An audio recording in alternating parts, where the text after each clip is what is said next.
Welcome back to All This Math. This is Professor Parker, and shout out to Harriet Tubman. I got my Harriet Tubman t-shirt, so definitely shout out to Harriet Tubman. All right, I know she's like a very famous person every Black History Month, but a lot of us really don't know a lot about her. You know, we just know the name. So definitely, I recommend you definitely go do your research on Harriet Tubman for real. All right, and all the other people that was involved with the Underground Railroad, William Still, and just a lot of other people. All right, but anyway, let's get into this. So what we have here is, all right, let me slide over here. All right, so we got this diagram right here, right? This is the first quadrant of the coordinate plane. The first quadrant of the coordinate plane. A coordinate plane is a space where you have an x-axis and a y-axis, right? Your y-axis is your vertical axis, your x-axis is your horizontal axis, and it's broken up into 4 equal parts. First quadrant, second quadrant, third quadrant, fourth quadrant. For this problem, we don't care about the second, third, and fourth quadrant. We don't even care about all that. We're focused on the first quadrant because all of our information and our diagram, these triangles, the one big triangle and this little triangle right here, they are all located in the first quadrant. So we're focused on the first quadrant right now, all right?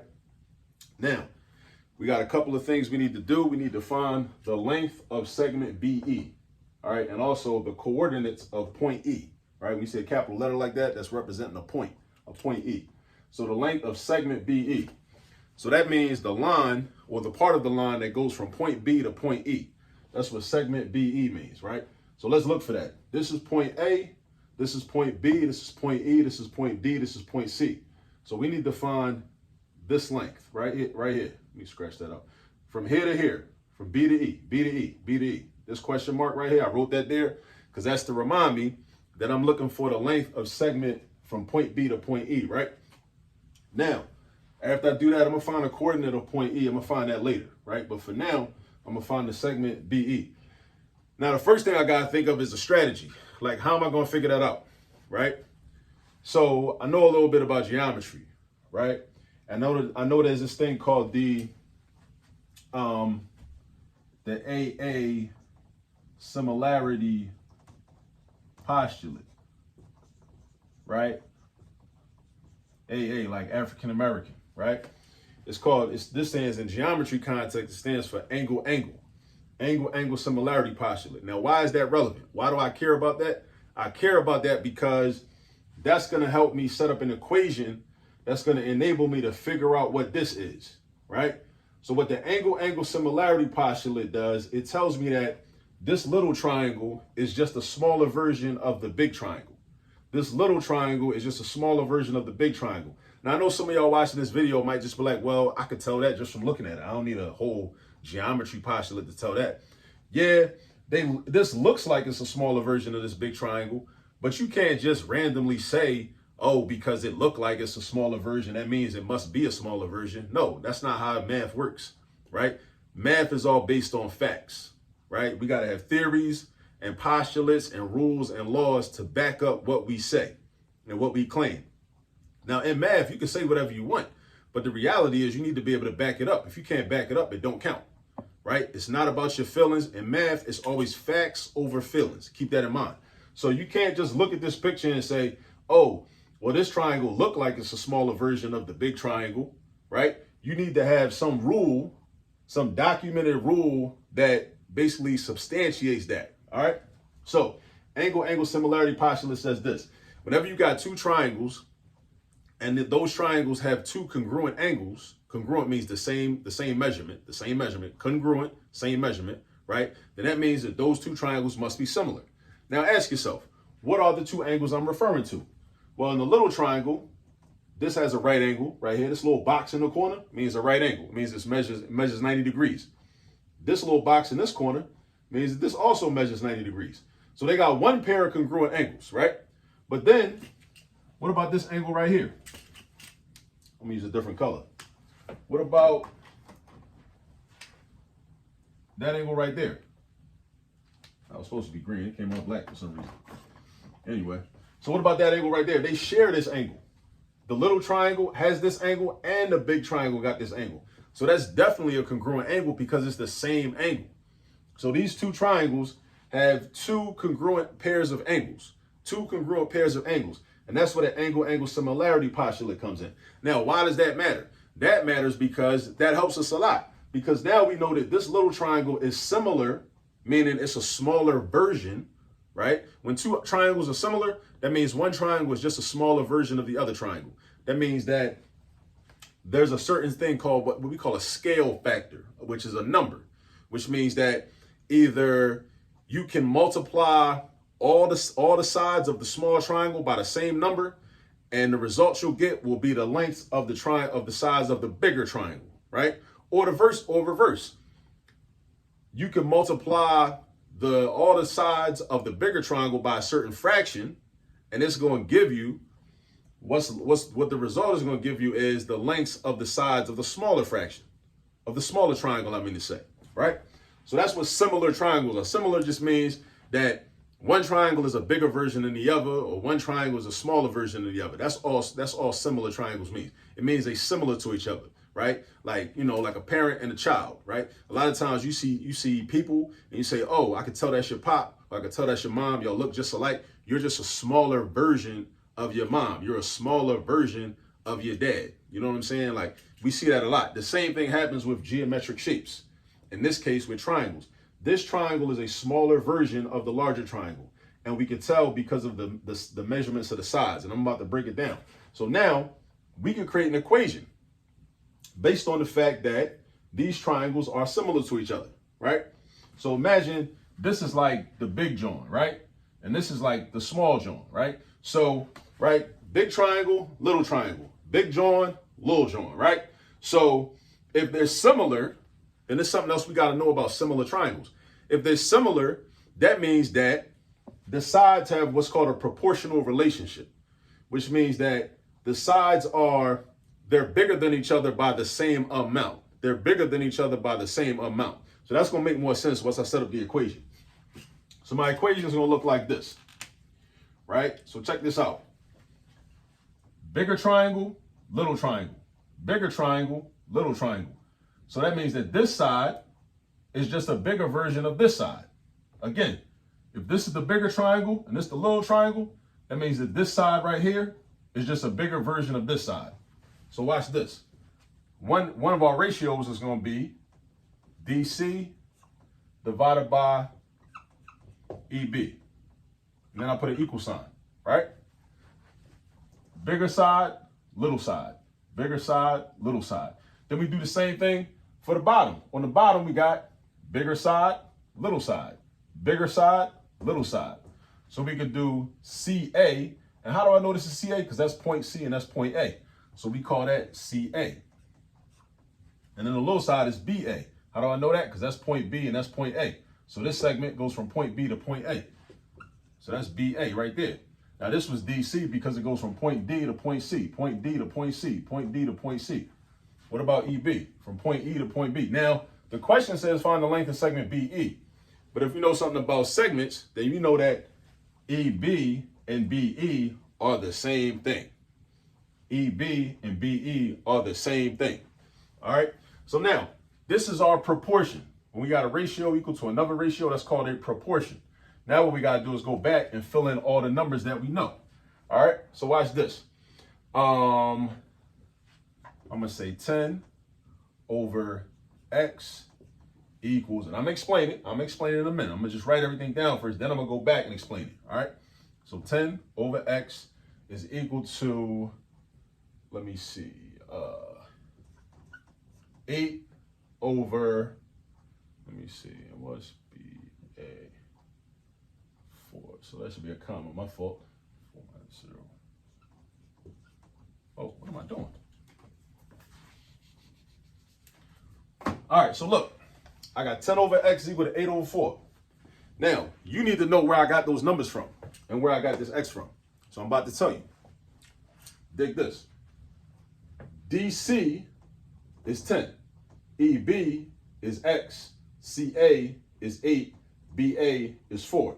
Notice how I just replaced the segment names with the actual lengths.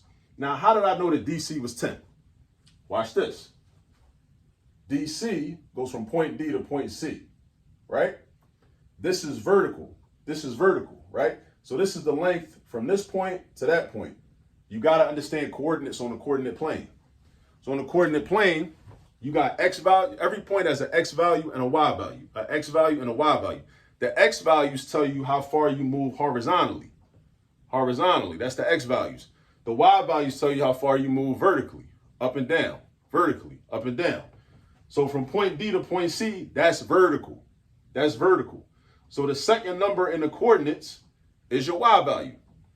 The coordinates follow alphabetical order. The first number is your x value. The second number is your y value. The first number is your x value. The second value is your y value. So if I'm moving, if this is vertical, I don't care about the x values when I'm looking for the vertical length. When I'm looking for vertical length, I'm looking at the y values. So I'm saying, well, what's the difference between 14 and 4? 14 and 4. 14 and 4. The difference between 14 and 4. Notice I said the word difference. The word difference means the result when you do subtraction. 14 take away 4 is 10. That's where the 10 came from. That's where the 10 came from. EB is X. Why is EB X? Because we don't know what this is. The whole purpose of number one is to figure what that is. Figure it out, right? That's why we got to set up the equation so we can figure it out. Now, how do I know the CA is 8? How do I know that, right? I'm not just guessing. I know because I'm following mathematical rules. CA is from point C to point A. Point C to point A. That's horizontal. That's horizontal. What I told you, when you find in horizontal lengths, you focus on the x values of the coordinates, the x values. So C, the x value is 8. For A, the x value is 0. For C, the x value is 8. For A, the x value is 0. So what's the difference between 8 and 0? 8 and 0. That's 8 take away 0. What's 8 take away 0? That's where the 8 came from. That's where the 8 came from. Now, for BA, right, from point B to point A, right, again, horizontal. Horizontal. Y is vertical. Y is vertical. X is horizontal. All right? So BA goes from 4 to 0. 4 to 0. 4 to 0. What's 4 minus 0? 4. That's where the 4 came from.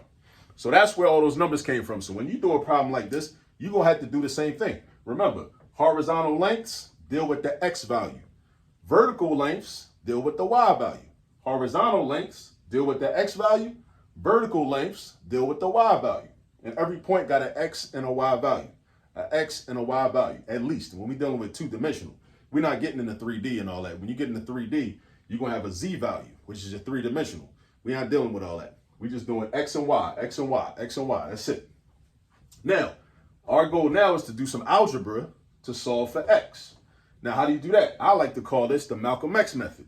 Why do I call it the Malcolm X method? Because we're going to cross multiply and create an x. Don't it look like an x? Like the ancestor Malcolm X, right? So I do x times 8, which is 8x. X times 8 is 8x. That's where that 8x came from. You put the number in front, right? Put the variable second. Then I do 10 times 4. 10 times 4 is 40. You got to know your multiplication facts. All right, if you're watching this, make sure you know your multiplication facts. Have them memorized. You don't need a calculator to do 10 times 4. That's going to waste time. You got to memorize your multiplication facts. You should know that 10 times 4 is 40.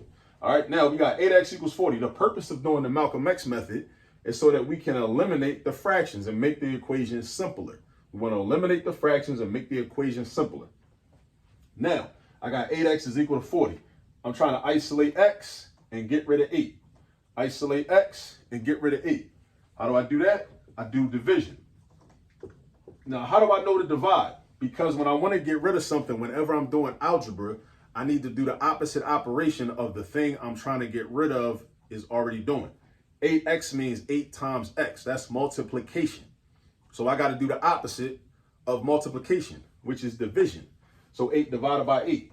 These turn into 1s. 1x over 1 is just plain old x. What's 40 divided by 8? Again, if you know your multiplication facts, then you automatically know your division facts. So you should know 40 divided by 8 is 5, because you should know that 5 times 8 is 40. So x equals 5. If x equals 5, then that means that EB is 5. And if EB is 5, that means that BE is 5, because we already talked about the fact that EB and BE are the same thing. It's the same segment. EB and BE are the same thing. I could have wrote BE, but I just already had wrote it up as EB. And I was like, I'm gonna just rock with that. Plus, you should know that EB and BE are the same thing. So X is 5, so that means that EB is 5. All right, now, second question, the coordinates of point E, this point right here. So look, check this out. Since this is a 90-degree angle right here, right? This is horizontal, this is vertical.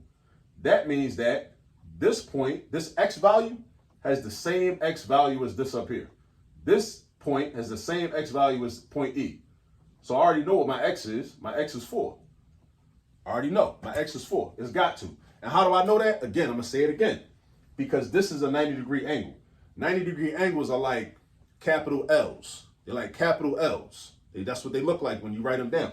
Like when you look at this, don't this look like a backwards capital L? They do, right? That means that this point, right, this line, right, it's a vertical line. It must be a vertical line. It must go straight up and down. It's not slanted, right? It's not slanted this way. It's not slanted that way like this line, right? It's vertical. So if it's vertical, that means that the X value at this point is the same as the X value at that point. And if you extended the line and kept going, the next point would have the same X value. They would all have the same X values, right? Because this is a vertical line. And how do I know it's a vertical line? Because this is a 90-degree angle. And 90-degree angles are formed when you have a vertical line meeting up with a horizontal line, right? And how do I know this is horizontal? I know it's horizontal because this is a right angle and that's a right angle right there. So these two, this must be a horizontal line. This is parallel. Again, we get into some more geometry. This is parallel with this line right here, right? So look, but what's my Y value? What's my Y value? That's the question. How do I figure that out? The Y value is the vertical distance, right? The X value is the horizontal distance. This is 4 because this point, or this point rather, is 4 units away from the Y-axis. It's 4 units away. But what's the vertical distance though? The vertical distance, right? If EB or BE is 5, that means that this space right here is 5 units. This space right here is 5 units. So if this space right here is 5 units, then can I do 2 plus 5 to get this Y value?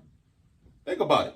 If this space right here is 5 units, and this point is 2 units up from the X axis, this already has a Y value of 2. So it's kind of like, this is like, right, being right here is like being on the second floor of a building, right? And then you hop on an elevator and you go up 5 more floors. What floor are you going to be on when you get off? You're going to be on the 7th floor because 2 plus 5 equals 7. It's the same exact concept. See, math ain't hard, right? We live math every day, right? Like I just said, like I know any of y'all watching this that thinks math is real hard, you rode on an elevator before probably, right? You was on the 2nd floor, you went up 5 floors, you went up 10 floors, went up 3 floors, went up 2 floors. You did that before. That's the same thing as doing this to figure out what the Y value is. It's the same exact thing for real. All right, so look, 2 plus this 5, vertical distance equals 7. So that means that the coordinates are going to be 4 and 7. That's what it is. All right, but you got to practice this though. You got to practice this. You can't like watch one video and think you're going to understand it, right? No, you got to actually like get your hands dirty and like really do some problems and make some mistakes. And it's cool to make mistakes, but as long as you learn from them. As long as you learn from them, don't get all frustrated when you make a mistake and just give up. No, don't fold that easy. You got to like go back and fix your mistake. We all make mistakes. I've made a lot of mistakes in math over the years, but I've learned from those mistakes. That's why I'm so nice at it now, right? So look, this is 4, 7, because remember, the Y value of B was 2. We were looking for the Y value of E. E is right above B. It's like this is upstairs, this is downstairs, right? But the distance is 5. So if I was already at 2 and I got to go up 5 units, 2 plus 5 gives me 7. That's why the coordinates are going to be 4, 7, right? And then to get the first answer, the length of segment BE, we had to first figure out that these 2 triangles were similar to each other. Once we know they were similar, based on the AA similarity postulate, right? Angle, or African-American similarity postulate. I'm going to just call it that because I can, right? AA similarity postulate. Then we set up this proportion. This is called a proportion. Say it with me. Proportion, right? When you got two ratios equal to each other. One ratio, two ratios, right? Ratio 1, ratio 2. Then you just replace the segment names with the numbers. Where you get the numbers from? From looking at the picture and doing the addition, doing the subtraction between the points. That's where you get the 10 from, the 8 from, the 4 from. We got an X right here because we don't know what EB was. That's the whole purpose of number 1, to figure that out, right? So we got something missing. If we ain't had nothing missing, we'd have no point to set up an equation. What you need an equation for if you already know the answer to everything, right? Then we just cross multiply, Malcolm X method. 10 times 4 is 40. That's where the 40 came from. 8 times X is 8X. That's where the 8X came from. Then you got to get rid of the 8 to solve for X. Isolate X by itself. Get rid of the 8. How you do that? Opposite operation. Opposite operation. Divide by 8. Divide by 8. Divide this by 8. You got to be balanced, right? Like our ancestors in ancient Kemet. Balance. Mayat. All that. 8X divided by 8. 40 divided by 8. X equals 5. If X equals 5, that means EB is 5. If EB is 5, that's what this is. All right? Just a little recap. You know what I'm saying? I hope this helped. Definitely go get some practice. Practice problems like this. This is a really good problem right here, too. This is a really good problem. You know why it's a really good problem? Because it tests you on so many things at one time. It's so many things you got to know. It's a lot of math. It's all this math up in here, like in this type of problem. You got to know some geometry. You got to know how to read coordinates on a coordinate plane. You got to know how to do addition, subtraction. You got to know how to solve equations. You got to know what a proportion is. It's a lot going on. But those are the problems that are good. Those are good problems because they really test you. They get you ready for the standardized tests and all that. And then if you could do problems like this, when you get to the standardized tests, they're going to be easy. They're going to be light work. All right? So definitely get some practice. Use this video as a guide. I'll see y'all in the next video. Peace.